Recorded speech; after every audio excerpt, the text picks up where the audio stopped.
मुख्यमंत्री एकनाथ शिंदे यांच्या शिवसेनेकडून विधान परिषदेच्या निवडणुकीसाठी 2 नावांची घोषणा करण्यात आली आहे। शिवसेनेकडून माजी खासदार भावना गवळी आणि कृपाल तुमाने या दोघांना विधान परिषदेच्या निवडणुकीसाठी संधी देण्यात आली आहे आणि या 2 माजी खासदारांचं त्यानिमित्तानं पुनर्वसन होईल अशा पद्धतीने त्यांची विधान परिषदेवर वर्णी लावण्यात येते। या संदर्भात सविस्तर जाणून घेऊया आपला प्रतिनिधी वैभव परबकडनं। वैभव, नेमकी काय बातमी असू शकते याच्या मागे? या दोघांना पुन्हा संधी देण्यात येते?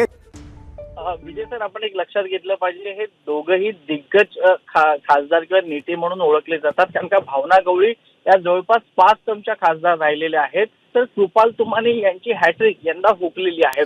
तर सर्वेच्या नावाखाली शिवसेनेकडून या दोघांनाही तिकीट देण्यात आलं नव्हतं, त्यामुळे त्यांचं पुनर्वसन केलं जाईल असा विश्वास एकनाथ शिंदेंनी काही महिन्यांपूर्वीच दिला होता। आणि त्याच पद्धतीनं ज्या 11 जागांसाठी निवडणूक होणार आहे त्यासाठी भाजपनं आज सकाळीच 5 नावं आहेत नेत्यांची ती जाहीर केलेली आहेत। अजित पवार यांच्या गटाकडून देखील काही नावं बाहेर आलेली आहेत। त्याचप्रमाणे आता ही 2 नावं प्रामुख्यानं एकनाथ शिंदे यांच्याकडून बाहेर येताना दिसत आहेत। कारण का ज्या नेत्यांना अन्याय झाला होता त्या नेत्यांना पहिला मान देण्याचा संकल्प एकनाथ शिंदेंनी बांधला होता आणि त्याच अनुषंगानं एकनाथ शिंदेने एक मेसेज देखील दिलेला आहे की ज्या ज्या नेत्यांना अशा प्रकारे डावलण्यात आलं होतं त्या नेत्यांचा सन्मान पुन्हा एकदा केला जाईल अशा प्रकारचा एक संदेश या निमित्तानं देताना पाहायला मिळतोय।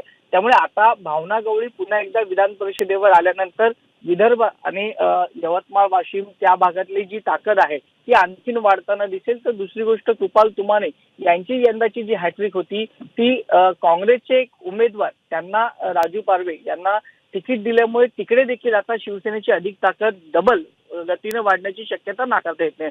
त्यामुळे भावना गवळी आणि कृपाल तुमाने यांना जे तिकीट देण्यात येणार आहे त्यामुळे नक्कीच शिवसेना आणि एकनाथ शिंदेची ताकद वाढणारी आहे। विजय सर, धन्यवाद वैभव या सविस्तर माहितीबद्दल। एबीपी माझा, उघडा डोळे बघा नीट।